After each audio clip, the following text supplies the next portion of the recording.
Rivers State Independent Electoral Commission has decried low turnout of electorate in Rumodara community in preparation for the October 5 local government area in Rivers State. RISEC Chairman Honorable Justice Adolphus Enebili retired expressed displeasure during the officials' unveiling of the voters' register for the October 5, 2024 local government area in Ward 2, Unit 10 and 11, Rumodara Town Hall, adding that the display of the register will be carried out in all the 6,866 polling units in 23 LGAs of Rivers State. We are here this morning to formally flag off the display of voters' register. This ceremony is one of the critical items in the calendar of activities leading to the local government council elections fixed for Saturday, 5th October 2024. The display of voters register offers citizens the opportunity to confirm that their names are on the register. It further enables the voters to be certain of which polling unit or booth to cast his vote. And more importantly, it enables the citizens to verify that those who are contesting for political positions as councillors, vice chairman, or chairman are on the register as required by law. Enebili called on the good people of Rivers State to turn out en masse to vote candidates of their choice on Saturday, 5th October 2024. He assured that the security agencies are on the alert to deal with miscreants and those planning to foment trouble. The 2024 government council elections is less than 10 days away. I will therefore seize this opportunity to call on the good people of Rivers State to turn out their map to vote candidates of their choice on Saturday, 5th October 2024. We want a peaceful and violence-free election. The security agencies are allowed to deal with miscreants and those planning to foment trouble. However, other stakeholders in the community, including the paramount ruler of Rumodara, Chief John E. Amadi, assured full support during the election. From now till Saturday, the 5th of next month, we will take this message down to the grassroots. We promise you, the time prior we go around, we know how we do to organize our people. We will do more job to make sure that our people will come out en masse. People of Obiako and the CCC chairman say very big thank you. We have been hearing news that the election might not prove. So there have been fears and anxiety all over the place. But with this exercise we have come to do today in Rumodara is a reassurance that this election will hold. And with what we are seeing on ground, we are sure and we know that you're fully prepared for the election.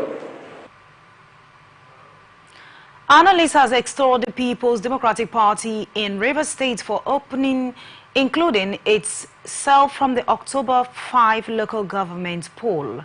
Speaking on Atlantic Television Network program Open Conversation, a political analyst George Chinda said it is a move in the right direction for the People's Democratic Party considering the court issue pending in regards to the local government elections. It will be a sham election. So for the PDP to have resolved not to take part, I think I want to commend the leadership of the party in the state, respecting the law. It is for the law to say whether those who want to conduct the election are in contempt or not. But for now, Chinda expressed uncertainty in compliance to the rule of law by Governor Fubara concerning October 5 local government polls. Then the governor will obey the order. He would not want them to expend whatever money they have in going for campaigns and all of that. You can see you're in this state that the campaigns have intensified. So what that means is that the governor is not ready to obey the court order. So, but this is not new. This is not new. It is not left for the courts to assert their independence.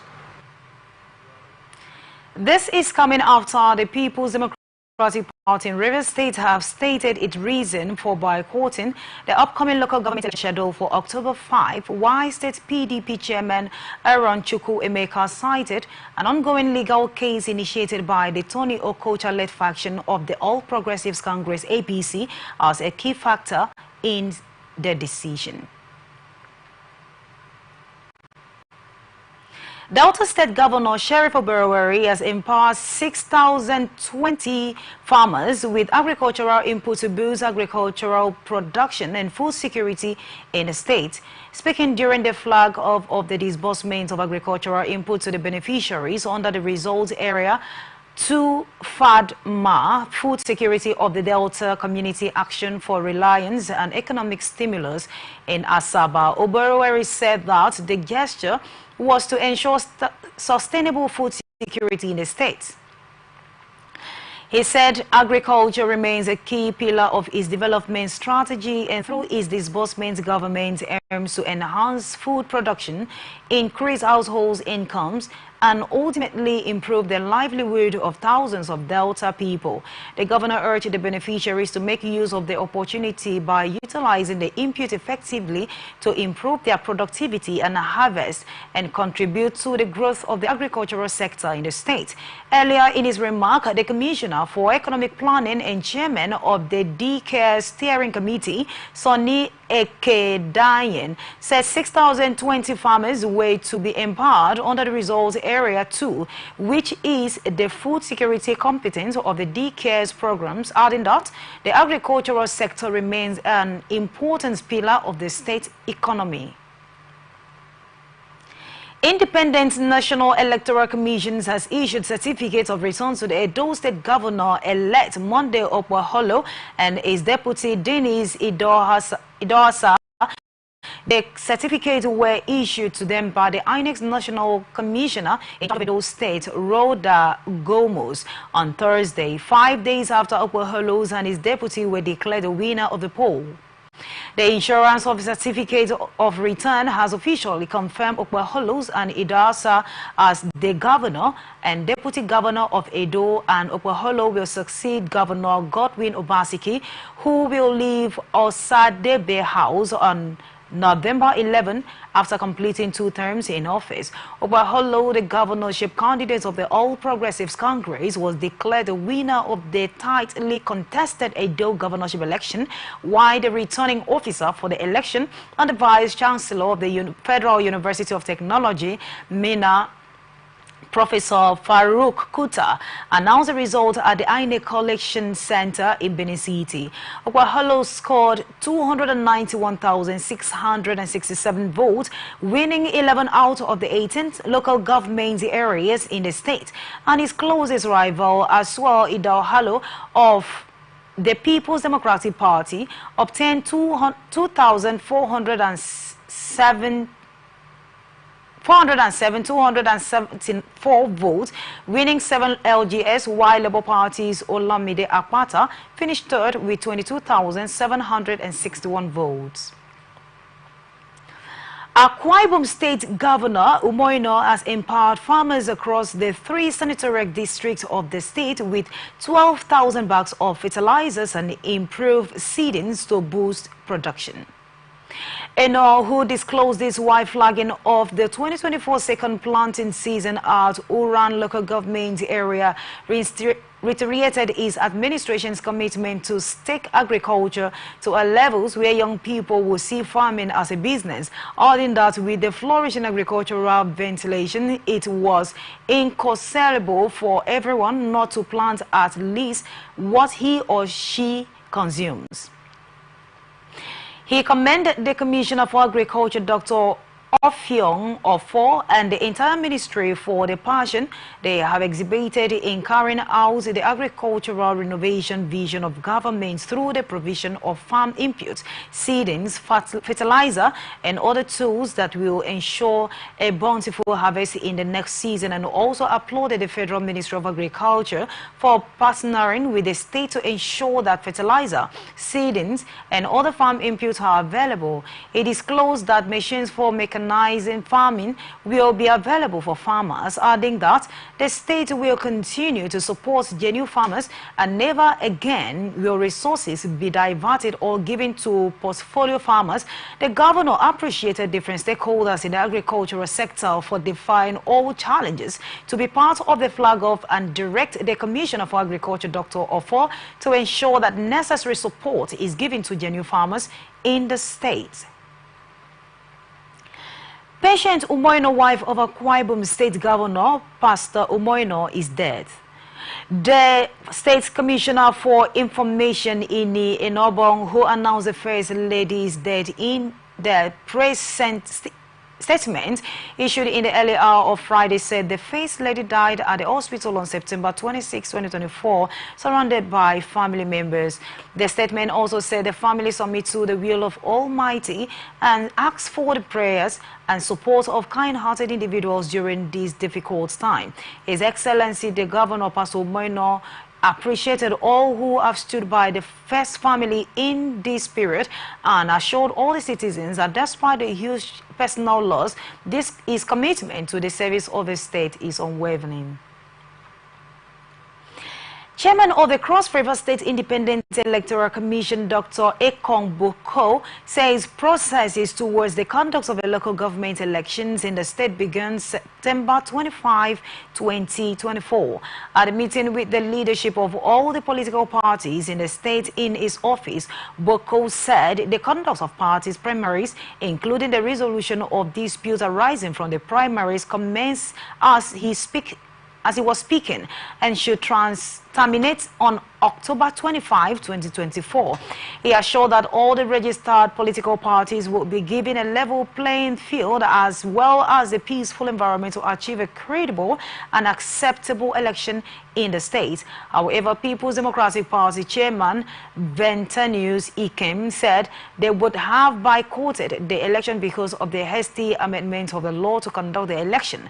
Chairman of the Labour Party Caretaker Committee John Uswai and the Young Progressives Party Anthony Bisong said the local government elections were long overdue, while Governor Basi Otu asserted to the amended Cross River electoral law passed by the State House of Assembly, which stipulated a 4-year tenure for elected local government officials.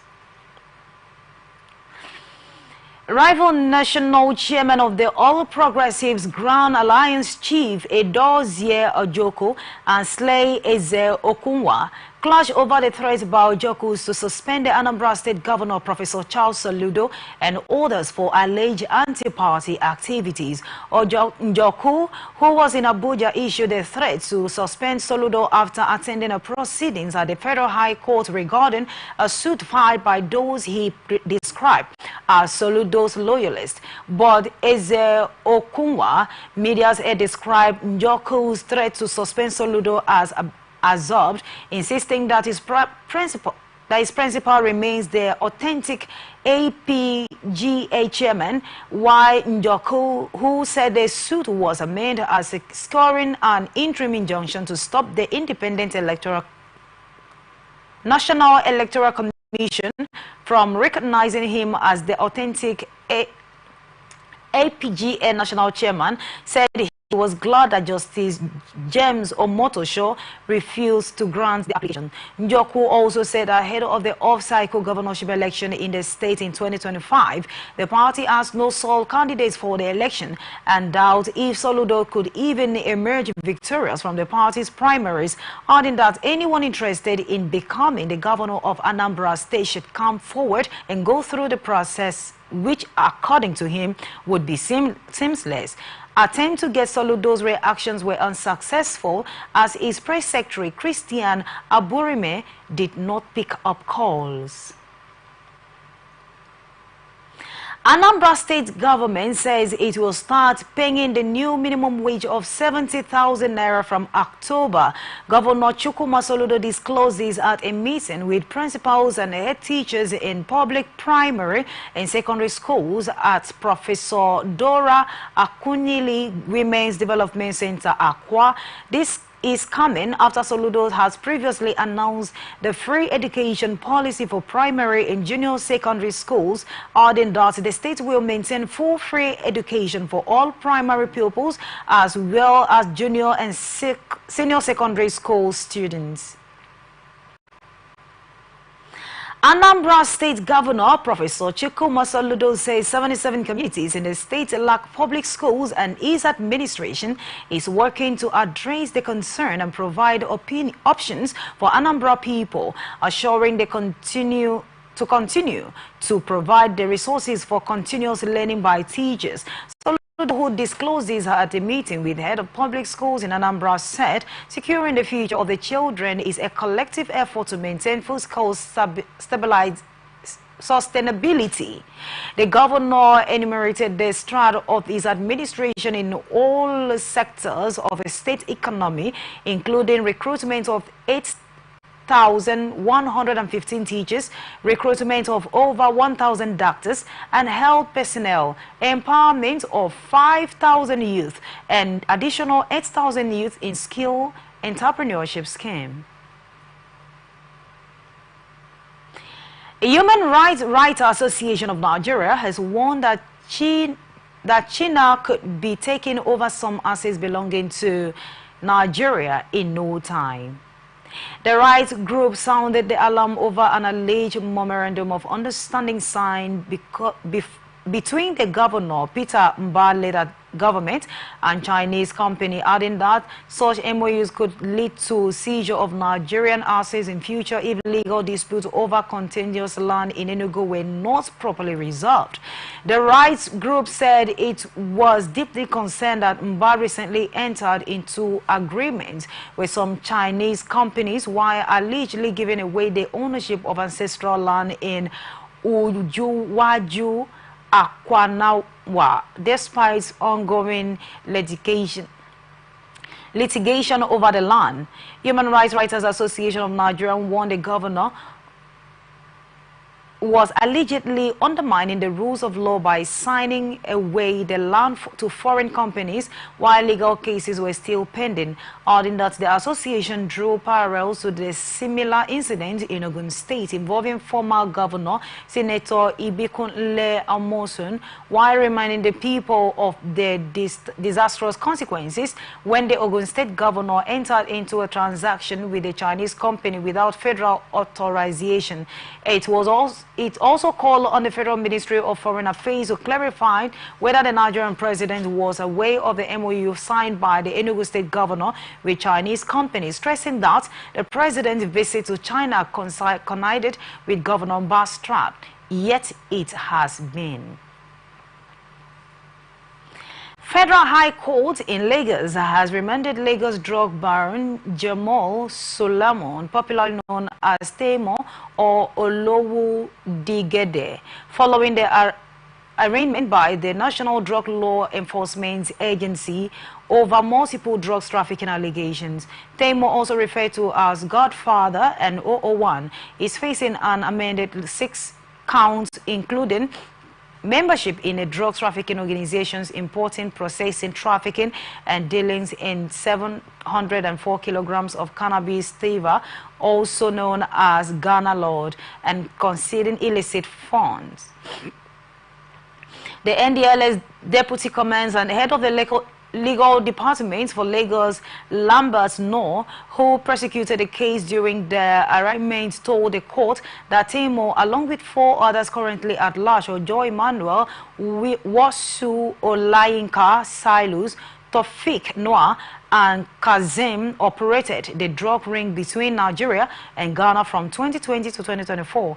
According to him, the offense committed contravenes Section 20, subsection 1G, Section 14, subsection B, Section 18A, Section 20I, Section 11B, and Section 11C of the National Drug Law Enforcement Agency Act, Cap 30 Laws of the Federation of Nigeria, 2004, while Temo pleaded not guilty to all charges preferred against him.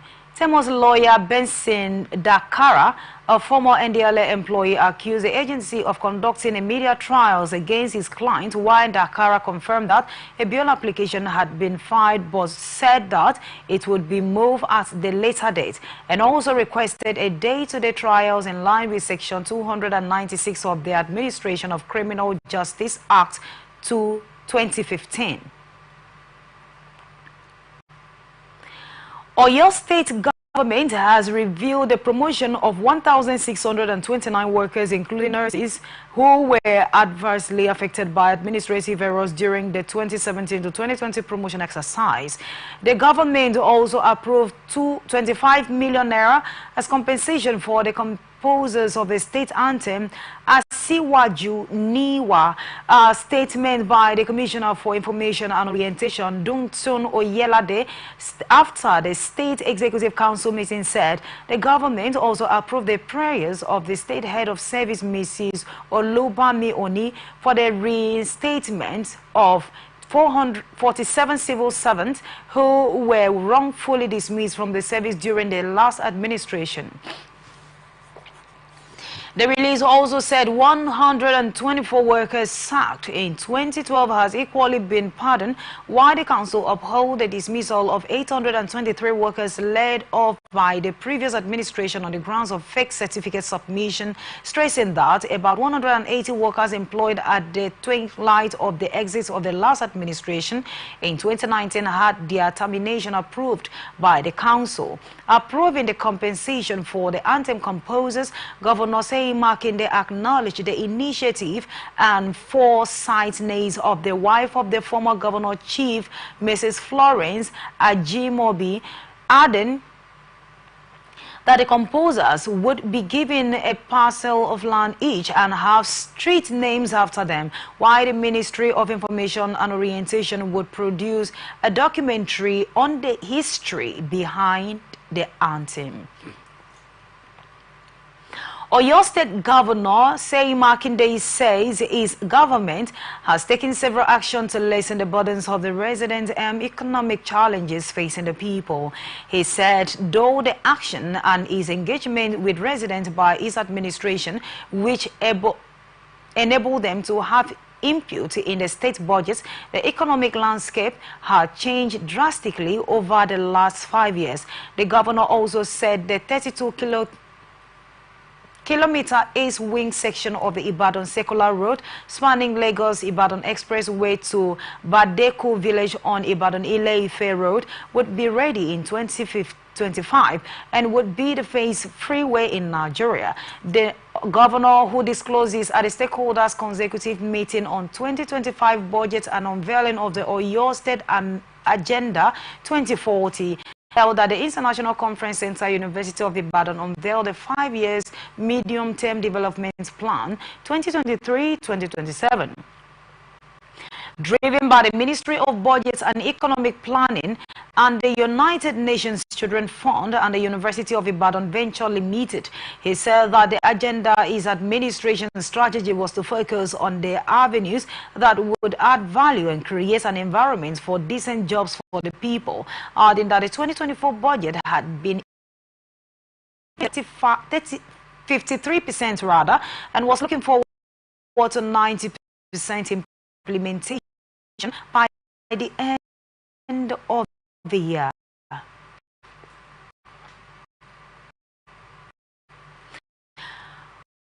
Osun State Council of the Nigerian Union of Journalists has condemned the arrest of one of its members, Segun Odolami, by operatives of the Nigerian police from Lagos State Police Command. A statement signed by its secretary, Wumi Adigun, on Thursday described as shocking and unlawful, adding that in which Ololami was picked up on Wednesday by plainclothes officers very close to the secretaries of the union in a sad reminiscence of the better forgotten military era when journalists were handed into detention at any slight provocation, albeit unfounded allegation.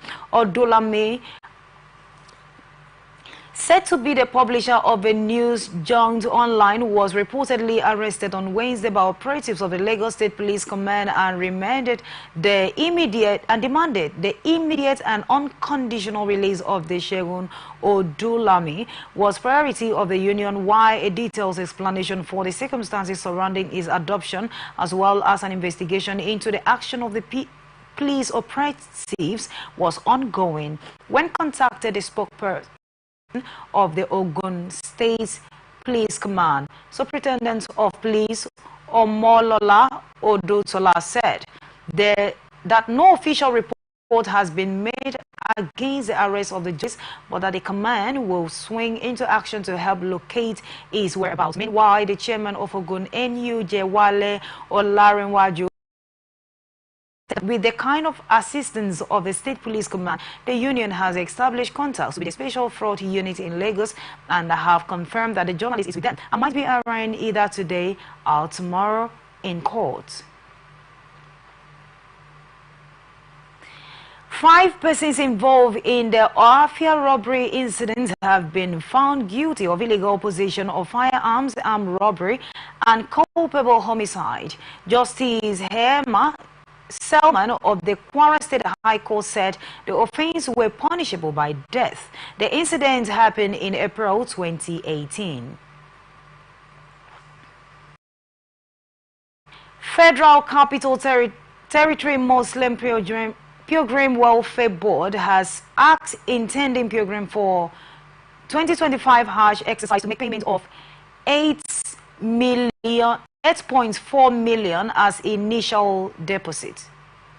A statement signed by the board chief information officer Ahmed Sela on behalf of the chairman Malam Abubakar Adamu Ifti said intending pilgrims were to make the payment at any commercial bank via bank draft and submit the draft at the respective area office of the board in the 6 area councils of the FCT. Sala also said the board did not accept cash deposit or registration by Ploxy, adding that pilgrims would be attended to on a first-come, first-served basis.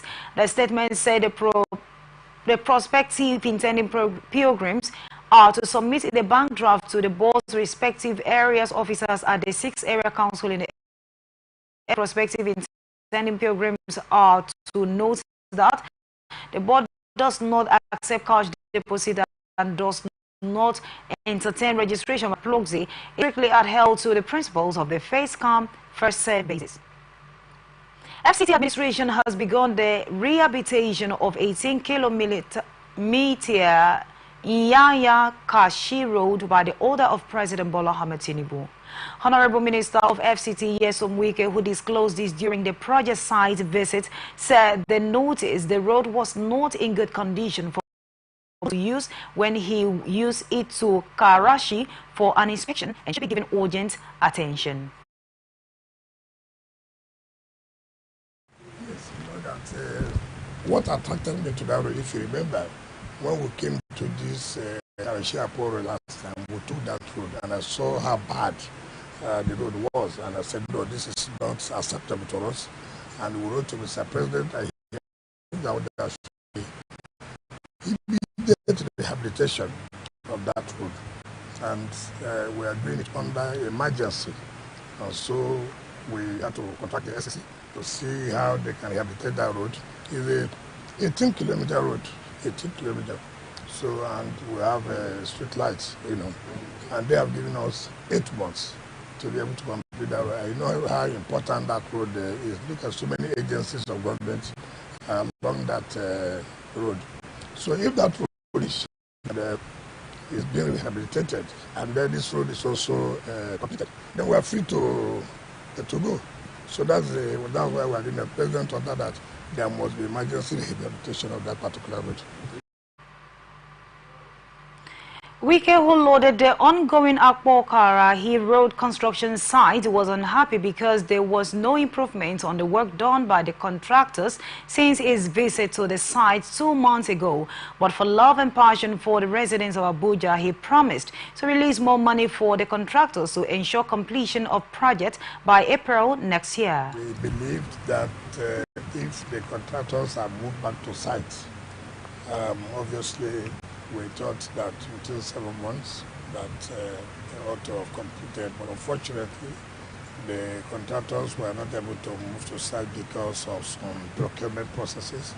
But thank God we have passed that stage now and have also been mobilized to move to site. I still have my doubts. I will not lie to you. I still have my doubt, but they are still insisting that by April they would have completed this project. It's a project that's very dear to us. We know the importance of this route. So many people are eager to see that this project is completed on time so that it will ease off a lot of traffic and also will boost the economic activities of this area. Let us give them the benefit of doubt. I believe that they will play their own part. We are doing what we're supposed to do. The funds are there to be given to them. And we believe that if they put more effort, if I come here again and see that they've improved on what we've seen on ground today, I will tell the finance and the treasury department to release further funds to them. But for now, let's watch them. So many people don't understand when you cancel projects. There are a lot of implications for it.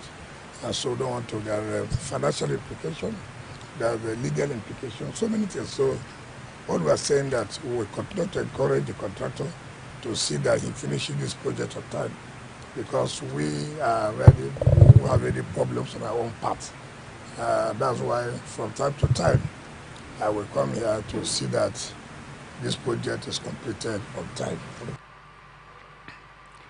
Niger State Governor Mohamed Umaru Bago has sounded the alarm over the high number of the life lost to boat accidents in the state, with a staggering 182 casualties recorded in the past 3 years.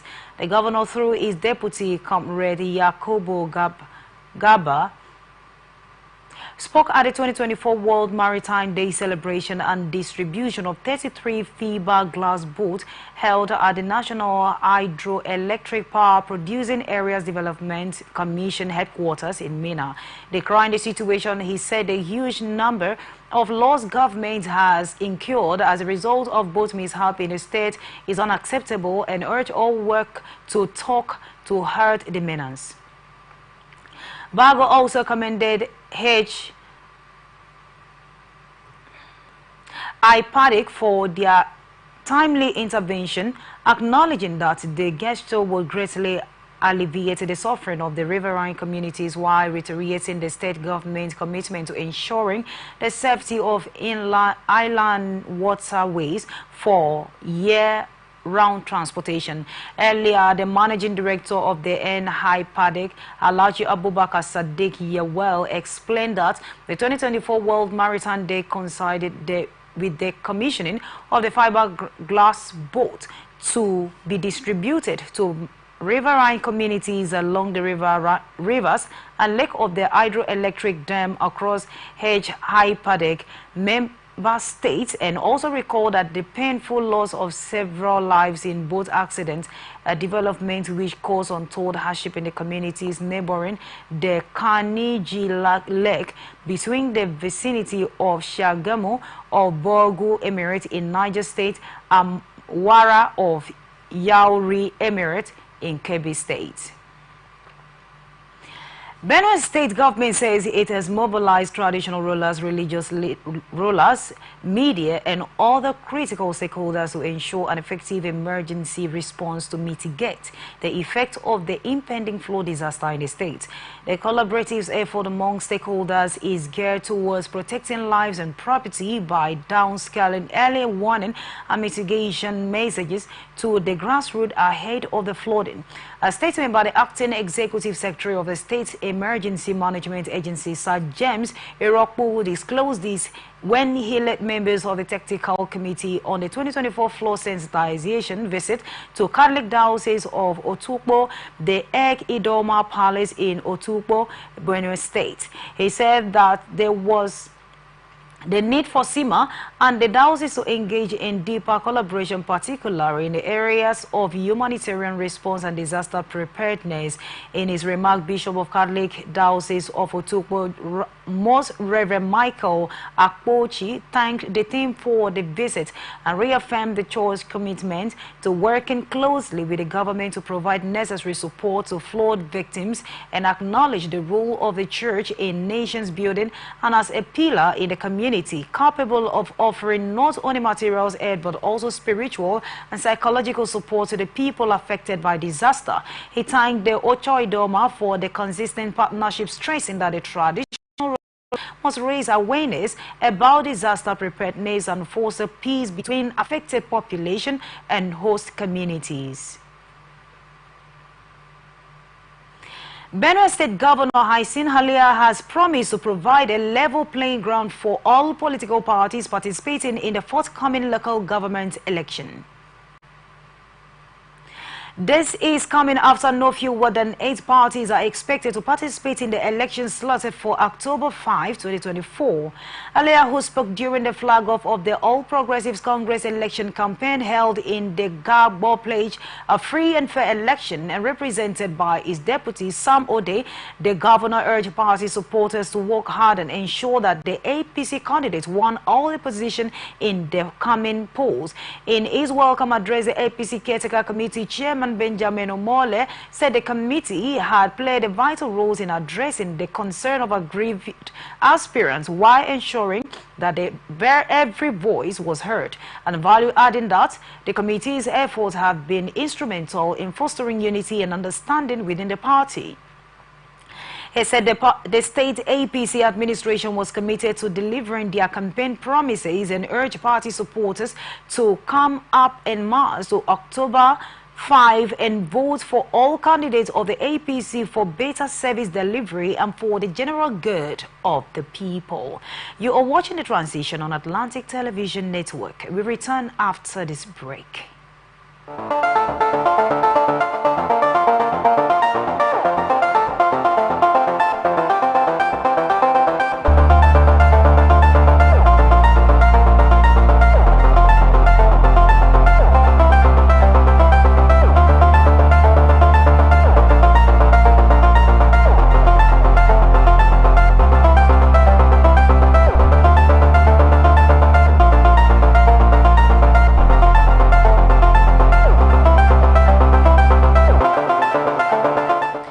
Welcome back. This is a transition on Atlantic Television Network, and now the rest of our stories.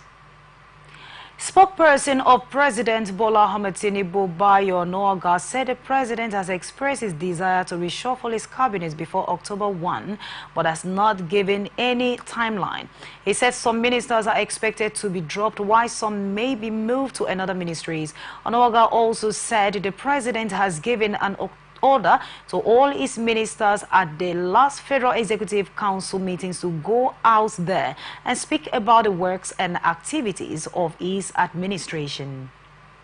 Joseph Moses reports. Hello and welcome to another day for Atlantic TV Street Broadcasts. I am Joseph Moses Mawinka.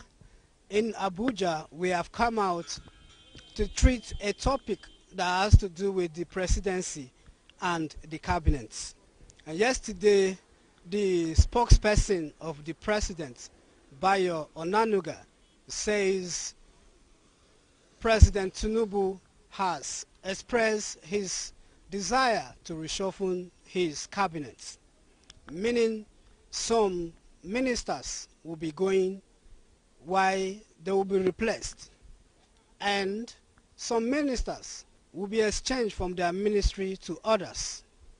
And we have come to ask questions from Nigerians to know who is to be sacked and from which ministry to which ministry any of these ministers can go and function well. So stay tuned to the Atlantic Street Broadcast as we give you the voices from the streets of Abuja. I think 99% of them are not performing and they need to go. And it's to ask the EFCC to investigate what they have acquired within 1.5 years And that is number one thing. A lot of them have stole public money. They have collected money from contractors, and EFCC need to investigate all of them thoroughly. And at the end of the day, if the president can allow the EFCC to do his job on this matter, I am certain that 99.9% of them will be out of that cabinet. And today, they are not doing anything. Inflation is almost 40% today. When they came, inflation was 30%. You know, and with the situation of Nigeria now, there is no improvement in any sectors. So they need to leave. They need to inject a new people in, including the CBN governors. What is he doing with military politics? Nothing is working. So all of them need to go. And you have less than 3 years to achieve this thing. No, it's not the president. The president have to contribute anyway. Look at when Jonathan was there. He brought Obasanjo. He brought Madam Ezekweli. He brought Okojo Iweala. A lot of these go and they perform excellently. He give them autonomy to perform, and they did very well. And today Okojo Iweala is in World Bank, and Ezekweli is doing fine. They did very well then. Look at their history. It's about capability of individuals. It's not even about the president. It should look for the best people. Nigeria at this critical time, Nigeria need a good people to handle our economy, to handle the situation of Nigeria. It's not these politicians that all they want is to loot the Nigeria treasury. A lot of them have court cases on what have they achieved before in their own primary assignment before you brought them into this system. So a lot of things need to be changed. If government, if Asiwaju want to be a good leader, you need to change a lot of the ministers. You need to send them away. Another aspect for defense, and even his own state, called Zamfara state. Look at how bandits are killing people every day. He could not do anything.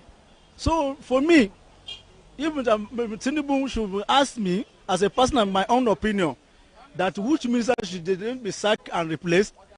The first minister I'll mention is that Motole because he did nothing. Shonasan, when he was governor, that is why the insecurity is somehow rampant in some states. So that is my reason why I say he's the first minister to be removed. Minister is a minister. Shonasan, the reason why some ministry has two ministers maybe is because of their responsibilities. It's very big. And if the honorable minister could not be overseer of everything, you as a minister, you advising, this is how it is, this is how it is. And particularly you are there and your people in your state, so look at how they are suffering. Can you tell me that you don't have right to talk to even honorable minister, even though he does have that capacity? So it's not a reason. So that is the reason why. There is my own advice and suggestion. If Mr. Ahmed Tinubu will work with what I said, the Motole as a Zamfara state represents Zamfara in the dispense should be removed and replaced by somebody who has love for his people from some region to be replaced there. And I know we are going to see a lot of change in that place. Sacking the minister at this moment is not really the Nigeria problem. So because who is he going to put that is going to work? Because even I too that I'm standing here, if Mr. President should put me in this office, I will only follow the order of the president. But what I know that is not going to favor the masses. So even them, they are there. They are taking order from the above. So they cannot maybe say to be reshuffled minister is really the Nigeria problem. It's not Nigeria problem at the moment. It's for them, it's Mr. President for them to call all of them in order, tell them, because you cannot say that you as the father of the house, you know your children are crying. You definitely have to kind of think back. In respect of president's decision to change his cabinet, to me it's a welcome development, and this will help the Nigeria at large, because he is the one that know them better, and he receives daily reports from them and from the nation as well. So in view of this, the decision is a good decision to me, and it's a welcome. I think it's a welcome development to Nigeria, and to help Nigeria a lot. Thank you. Thank you for being there. You've heard from the voices of Nigeria, and we hope that the president gets this and he will be doing the right thing in order to favor Nigerians who elected him as the president. Our own is to see Nigeria work. It is see things working fine in Nigeria that will make us live in peace and harmony. I am Joseph Moses Mawinka, Atlantic Television Network News. Federal government has secured a $600,000 relief fund and commitments from the Bill and Melinda Gates Foundation. The donation was disclosed when Vice President Kashim Shettima met with the Bill and Melinda Gates Foundation led by its head of the Global Development Program, Dr. Christopher Elias, as the sideline of the 79th United Nations General Assembly in New York. The Senior Special Assistant to the Vice President on Media and Communications, Stanley Watcher, said the relief fund is to enhance relief efforts for victims of the devastating flood as well as for health and agricultural sector reforms. The Minister of Finance and Coordinating Minister of the Economy, Mr. Wale Edun, who disclosed the funding, said the DRF would consider the unique threats posed by climate change by pulling funds from the broad spectrum of public and private sector players and international donors. Nigeria's Vice President Kashim affirmed the commitment of the administration of President Bola Tinubu to placing health, nutrition, and agricultural development at the forefront of the nation's national agenda, adding that the Nigerian government is dedicated to integrity and effective leadership in tackling the issues, pointing out that there is an urgency in securing locations for maize production under the Tell Maize program. Senate passed the Southwest Development Commission Establishment Bill 2024 for the third reading. The passage followed the presentation of the report by the chairman of the Senate Committee on Special Duties, Senator Kaka Shehu Lawan, during plenary.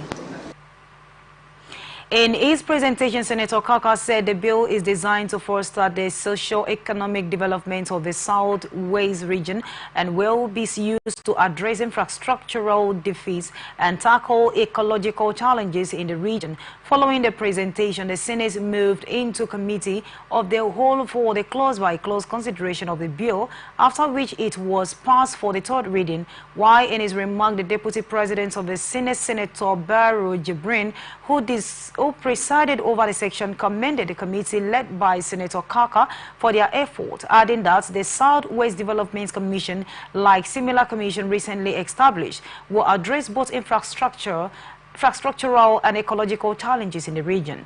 He said President Bola Tinubu had already assented to similar bills for zero zonal development intervention and expressed confidence that he would do the same for the Southwest Development Commission bill. House of Representatives Committee has adopted the bill seeking for the approval of 288 billion supplementary budget for Federal Capital Territory Administration. President Bola Tinubu had in a letter to House said the total sum of 288 billion supplementary budget was necessary with a view to accommodate additional inflows from the internal generated revenue and miscellaneous revenues in the sum of 8 billion naira and 280 billion respectively. Chairman, House Committee on FCT, Honorable Aliyu Kuta Betara, who spoke during the budget defense, said there is need for escalated consideration and passage of the supplementary appropriation bill for the implementation of critical developmental projects across the nation's capital city. He explained that the committee's mandate includes to lay the report on the supplementary budget during Thursday's plenary because of the critical project that execution needs to start by next week because of the time frame. After the unanimous adoption of the plenary budget, the committee resolved to lay the report during Thursday plenary.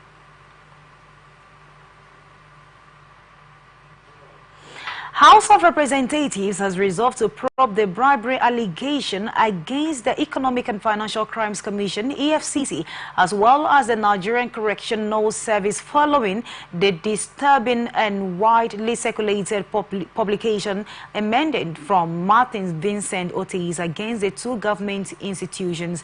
The House reached a resolution during plenary after the motion by Honorable Patrick Omo that the publication alleged that the Economic and Financial Crimes Commission dropped money laundering charge against Idris Okuneye.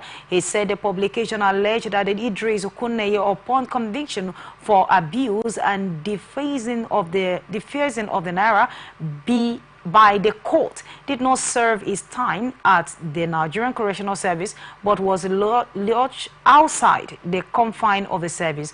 Omo expressed worry about the damning allegations against Nigerian Critical Law Enforcement Agency of the Economic and Financial Crimes Commission and the Nigerian Correctional Service established by the Holloway Chamber to fight correction and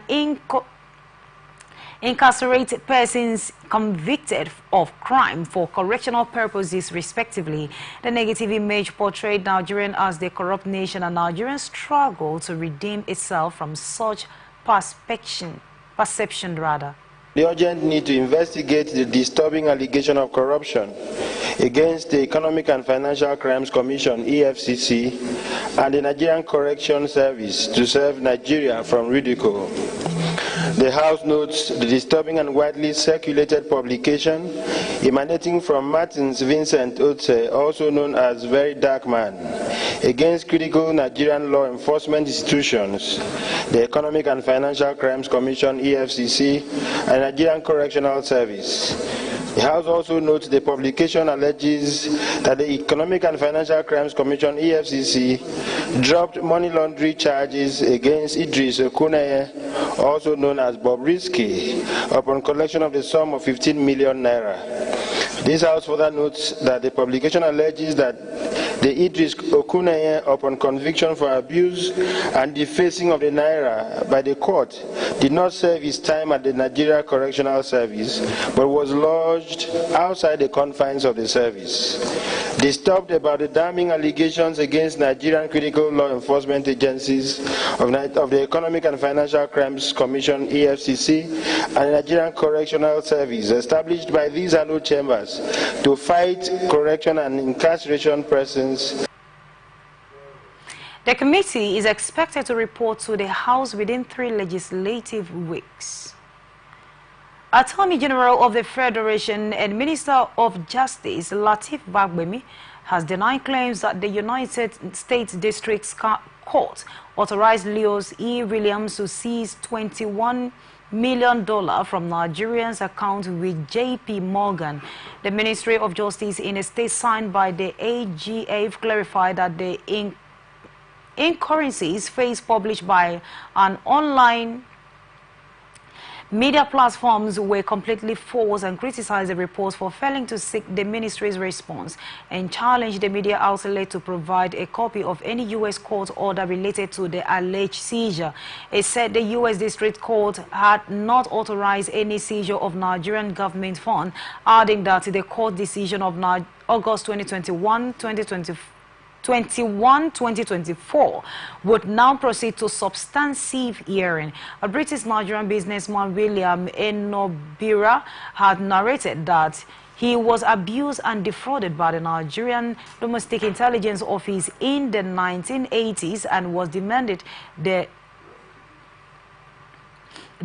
the order of the court to withdraw $21 million from Nigerians' account with J.P. Morgan's has damaged. Speaking on the decision of the court, the Justice